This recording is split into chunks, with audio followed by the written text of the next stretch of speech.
The next step in my journey was more researching. There's so much to research. You probably already know. I mean, you're in the middle of it right now. Thankfully, there's lots of good resources and helpful kidlit folks out there. For building my first portfolio, I researched in two ways. I searched for blog posts, videos, articles by more established creators who shared portfolio building tips, and by looking up illustrators I admired. Remember those stacks of picture books? To see what types of pieces their website portfolios had, like how many they had and how they organized them and things like that. And I took lots of notes from all of this stuff. In no particular order, these are some blog posts, classes, videos, etc., from creators who share good tips and info about building your Kidlit illustration portfolio.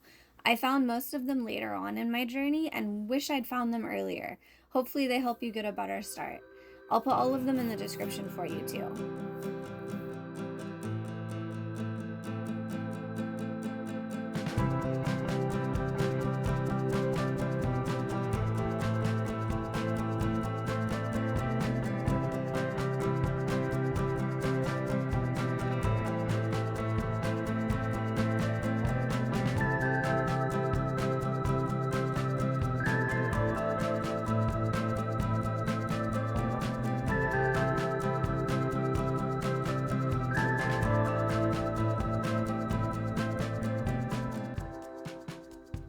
This course, taught by Will Terry, is through the School of Visual Storytelling, SVS Learn. If you've had me, if you've what now? If you've read or seen other stuff from me, you've probably heard me talk about them before. They have a huge list of courses taught by illustration pros. The main teachers have lots of experience as illustration professors too. The courses at SVS have been hugely helpful for me, and I super recommend you try them out if you're able to. And I have a last resource for you that's not portfolio specific, but I want to be sure to mention it before you get much farther in your journey. This letter that he wrote is so informative and encouraging.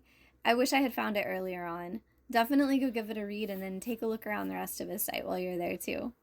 If you know of any helpful portfolio resources, please share with us in the comments. Everybody will benefit from sharing our knowledge like that. I definitely should have done more research before starting my first portfolio. I kind of just dove right in, and I wish I'd have taken a step back and learned about things like the ones that the creators I mentioned talk about. While I didn't do great with the research, I did work hard on making practice pieces. I won't share a lot of these for time's sake, but I want to mention that this was a really important part of my first portfolio building process. I didn't jump right into making art specifically for the portfolio. I did have that in mind when designing them, so they could fit in it if they turned out good enough. But by not deciding their fate up front, it took the pressure off, and that really helped me make better pictures because I wasn't stressing out. They're kind of like a warm-up exercise, but just a really long one over several months.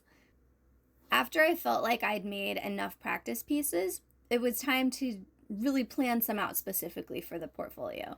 I had decided on using my watercolors and micron pens like I told you last time, and I was still using my student grade paints and paper. And I just had two brushes. I was pretty low on funds, so I just used what I had already or what I could get cheaply. And if that's necessary for you too, it's okay. You can still get started on the cheap. I do suggest getting some professional slash artist grade supplies as soon as you can though, even if it's just a single brush or a couple tubes of paint at a time. Gradually switching over to professional supplies made a huge difference in the quality of my work, as well as my sanity while working, which is important. Side note for watercolorists, the paper quality is key. That makes a very big difference. And here's my pieces from that very first portfolio.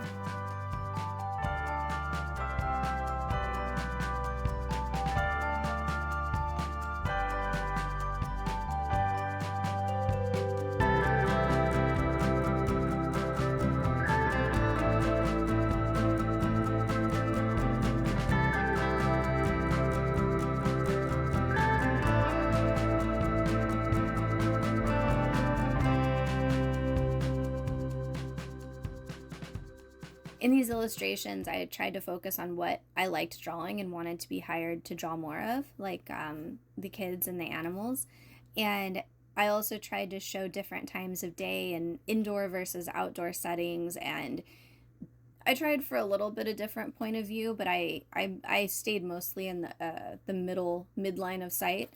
And then I tried spot illustrations versus full page, and I had a character study in there, but I didn't really know much about composition for picture books.